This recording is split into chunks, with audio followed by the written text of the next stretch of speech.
Hi students, last క్లాస్లో మనం ఏం డిస్కస్ చేసుకున్నామమ్మా, బయట్ సావర్ట్స్ యొక్క థర్డ్ అప్లికేషన్ సోలినాయిడ్ నుంచి వచ్చేటువంటి మ్యాగ్నెటిక్ ఫీల్డ్ అంతా intensity of magnetic field due to a సోలినాయిడ్ని ఫైండ్ అవుట్ చేసాం.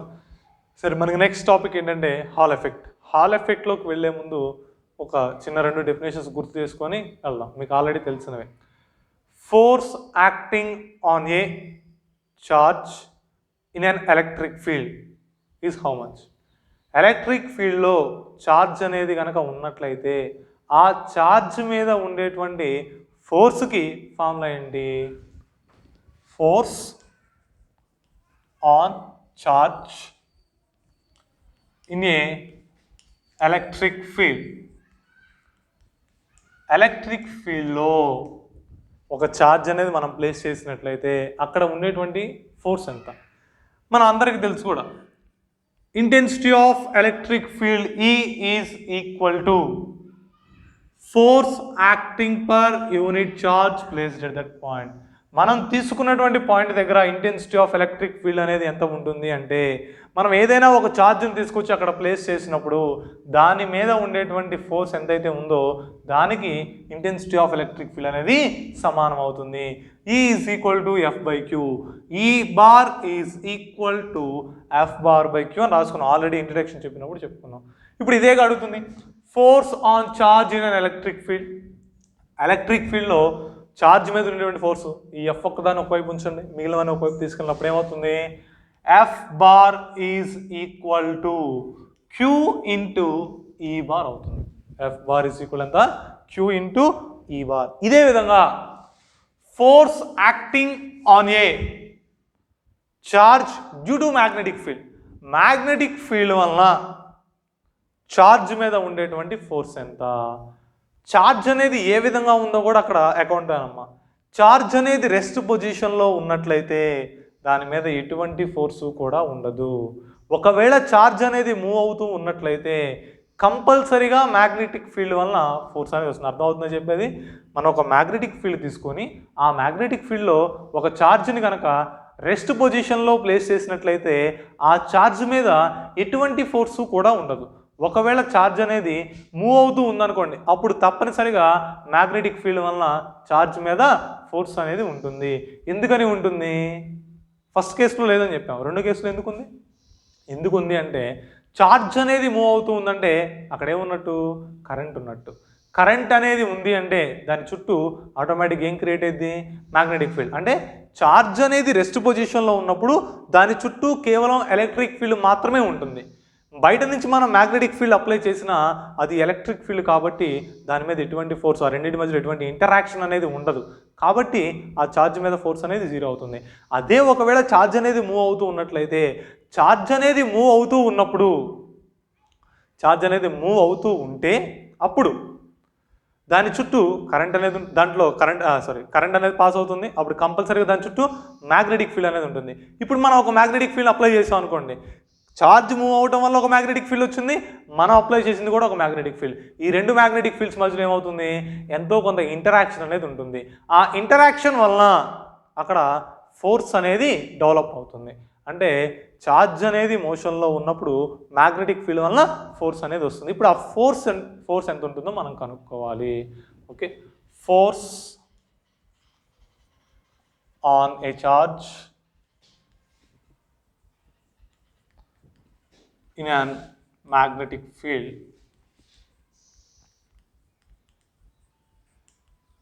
మ్యాగ్నెటిక్ ఫీల్డ్లో ఉండేటువంటి ఛార్జ్. అయితే ఇప్పుడు దీన్ని డైరెక్షన్ ఆఫ్ ప్రపోర్షనాలిటీ నుంచి ఫైండ్ అవుట్ చేస్తా. అలాగే చూడండి, ఫర్ ఎగ్జాంపుల్ ఇదిగోండమ్మా, ఒక ఛార్జ్ ఓ దగ్గర నుంచి ఈ డైరెక్షన్లో క్యూ అనేటువంటి ఛార్జ్ v వెలాసిటీతో వెళుతుంది అనుకుందాం. మనం దీని మీద b అనేటువంటి మ్యాగ్నెటిక్ ఫీల్డ్ని తీటా యాంగిల్తో అప్లై చేసాం. ఛార్జ్ అనేది ఈ డైరెక్షన్లో వెళ్తుంది, మ్యాగ్నెటిక్ ఫీల్డ్ మనం ఈ డైరెక్షన్లో అప్లై చేసాం. మ్యాగ్నెటిక్ ఫీల్డ్కి ఛార్జ్కి మధ్య, ఛార్జ్ యొక్క డైరెక్షన్కి మధ్యలో యాంగిల్ ఎంత అనుకుందాం? తీటా అనుకుందాం. ఇప్పుడు ఈ రెండింటి మధ్యలో ఉండేటువంటి ఫోర్స్ అనేది దేనికి డైరెక్ట్లీ ప్రపోర్షనల్గా ఉంటుంది అనేది రాసుకుందాం. ఫస్ట్ ఫర్ ఎగ్జాంపుల్ ఇక్కడ క్యూ ఛార్జ్ అనేది మూవ్ అయితే కరెంట్ అనేది వస్తుందని చెప్పాం. ఆ కరెంట్ చుట్టూ మ్యాగ్నెటిక్ ఫీల్డ్ ఉంటుంది. ఆ మ్యాగ్నెటిక్ ఫీల్డ్ మనం అప్లై చేసిన మ్యాగ్నెటిక్ ఫీల్డ్ రెండింటి యొక్క ఇంటరాక్షన్ వల్ల ఫోర్స్ ఏర్పడుతుంది అని చెప్పాం. ఇప్పుడు ఛార్జ్ అనేది ఎక్కువగా పెడుతుంది అనుకోండి, కరెంట్ కూడా ఎలా ఉన్నట్టు ఎక్కువగా ఉన్నట్టు. I ఈజ్ ఈక్వల్ ఫార్ములా అయింది Q/T. ఛార్జ్ పెరిగితే కరెంట్ కూడా పెరుగుతుంది, కరెంట్ పెరిగితే మ్యాగ్నెటిక్ ఫీల్డ్ కూడా పెరుగుతుంది. అంటే ఇక్కడ ఛార్జ్ అనేది ఇంక్రీజ్ అవుతూ పోతే ఈ రెండింటి మధ్యలో ఉండే ఫోర్స్ కూడా పెరుగుతూ పోయింది. అంటే the force of interaction between the charge and magnetic field is directly proportional to the magnitude of the charge. ఈ ఛార్జ్కి మ్యాగ్నెటిక్ ఫీల్డ్కి మధ్యలో ఉండేటువంటి ఫోర్స్ అనేది దేనికి డైరెక్ట్లీ ప్రపోర్షనల్గా ఉంటుంది? ఛార్జ్ యొక్క మ్యాగ్నిట్యూడ్కి డైరెక్ట్లీ ప్రపోర్షనల్గా ఉంటుంది. అదే ఒకవేళ క్యూని కాన్స్టెంట్గా మెయింటైన్ చేస్తున్నా, ఈ బీని మాత్రం ఇంక్రీజ్ చేసా, అంటే ఎక్స్టర్నల్ మ్యాగ్నెటిక్ ఫీల్డ్ పెంచా, అప్పుడు కూడా ఈ క్యూ మీద ఫోర్స్ అనేది ఏమవుతుంది? పెరుగుతుంది.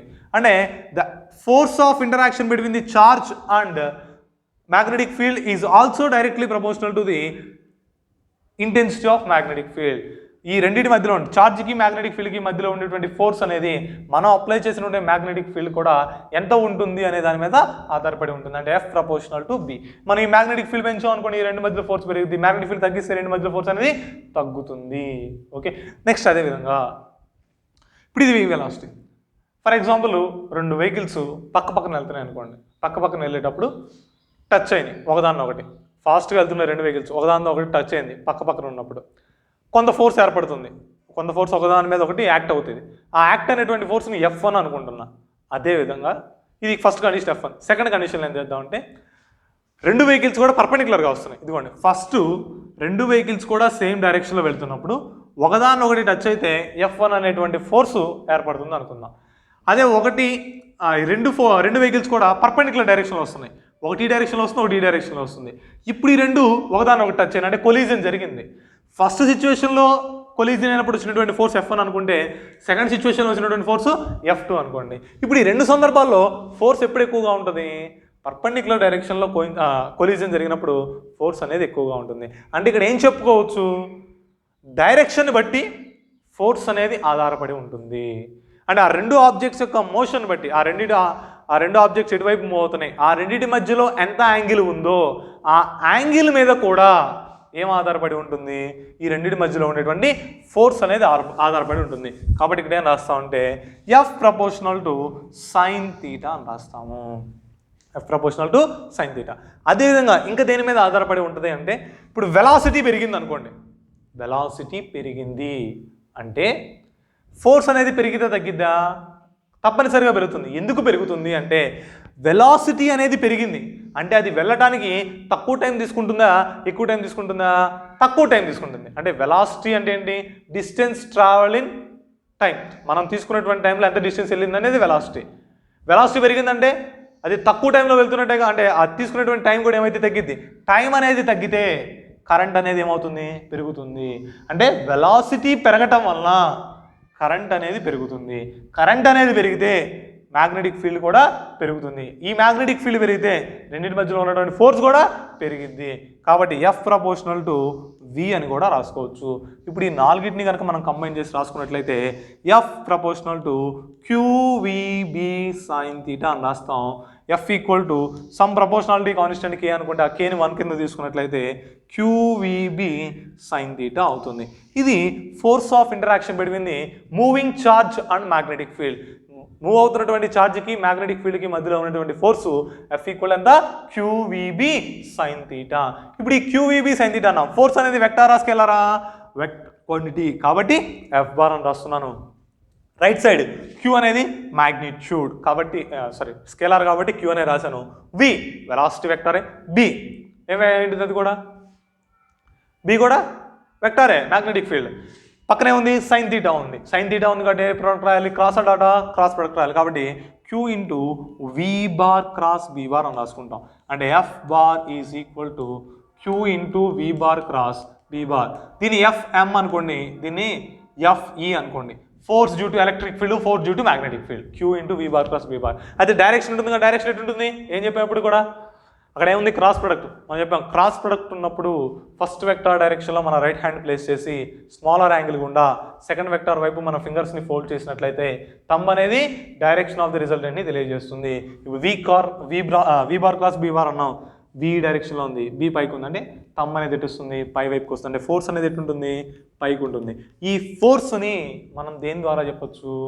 ఫ్లెమింగ్ లెఫ్ట్ హ్యాండ్ రూల్ ద్వారా కూడా చెప్పచ్చు. ఫ్లెమింగ్ లెఫ్ట్ హ్యాండ్ రూల్ ఏంటి అంటే ఇదిగోండి, మన త్రీ ఫింగర్స్ని ఫస్ట్ 3 ఫింగర్స్ని ఇలా స్ట్రెచ్ చేస్తే 4th ఫింగర్ అనేది మ్యాగ్నెటిక్ ఫీల్డ్ని తెలియజేస్తుంది, మిడిల్ అనేది డైరెక్షన్ ఆఫ్ ది కరెంట్ని తెలియజేస్తుంది, అనేది డైరెక్షన్ ఆఫ్ ఫోర్స్ తెలియజేస్తుంది. ఇక్కడ వి సైన్ థీటా అన్నాం, వి సైన్ థీటా అంటే పర్పెండిక్యులర్ కాంపోనెంట్ ఈ డైరెక్షన్లో వస్తుంది, ఇది వి సైన్ థీటా అయింది, ఇది వి కాస్ థీటా అయింది. ఇప్పుడు మనం తీసుకున్నట్టు ఇదిగోండి, ఈ డైరెక్షన్లో మ్యాగ్నెటిక్ ఫీల్డ్ ఉంది, ఈ డైరెక్షన్లో మోషన్ ఆఫ్ ది ఛార్జ్ ఉంది, డైరెక్షన్లో ఫోర్స్ అనేది ఉంది. ఫ్లెమింగ్ లెఫ్ట్ హ్యాండ్ రూల్ ప్రకారం ఏంటమ్మా, 4th ఫింగర్ అనేదేమో మ్యాగ్నెటిక్ ఫీల్డ్ యొక్క డైరెక్షన్ని, మిడిల్ ఫింగర్ అనేదేమో డైరెక్షన్ ఆఫ్ ది ఛార్జ్ని, నథింగ్ బట్ కరెంట్ని, అనేది ఫోర్స్ని తెలియజేస్తుంది. Okay,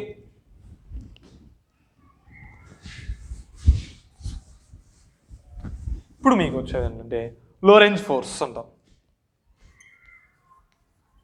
Lorentz force, what is meant by the Lorentz force?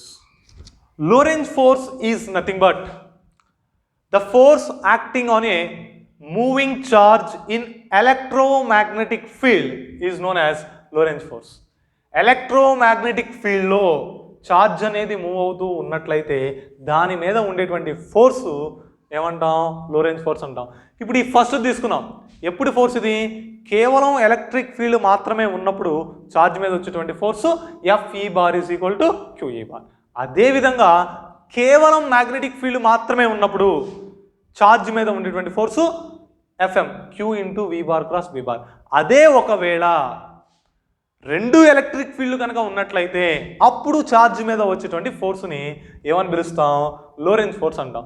Lorenz force is nothing but the force acting on a moving charge in an electromagnetic field is known as Lorentz force.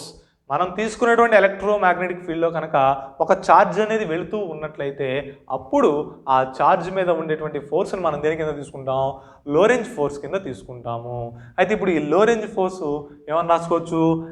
FL bar equal to FE bar plus FM bar. అంతేగా, electromagnetic field తీసుకున్నాం, electric field వల్ల కొంత force వస్తుంది, magnetic field వల్ల కొంత force వస్తుంది, అవి vectors కాబట్టి వెక్టార్కల్గా యాడ్ చేసాం అనుకోండి, లోరెంజ్ ఫోర్స్ అనేది వస్తుంది. అంటే FL బార్ ఈజ్ ఈక్వల్ ఏం రాసుకోవచ్చు? QE bar plus Q into V bar cross B bar అని రాసుకోవచ్చు. దేనికి ఫార్ములా అమ్మా ఇది? లోరెంజ్ ఫోర్స్కి formula. Okay, Lorentz force is nothing but the force acting on the electromagnetic field. ఇది లోరెంజ్ ఫోర్స్ అంటే. Next topic Hall effect.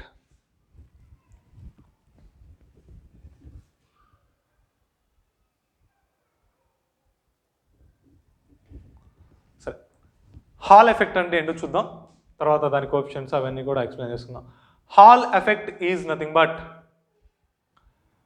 when a magnetic field is applied perpendicular to the current carrying conductor, a potential difference is developed between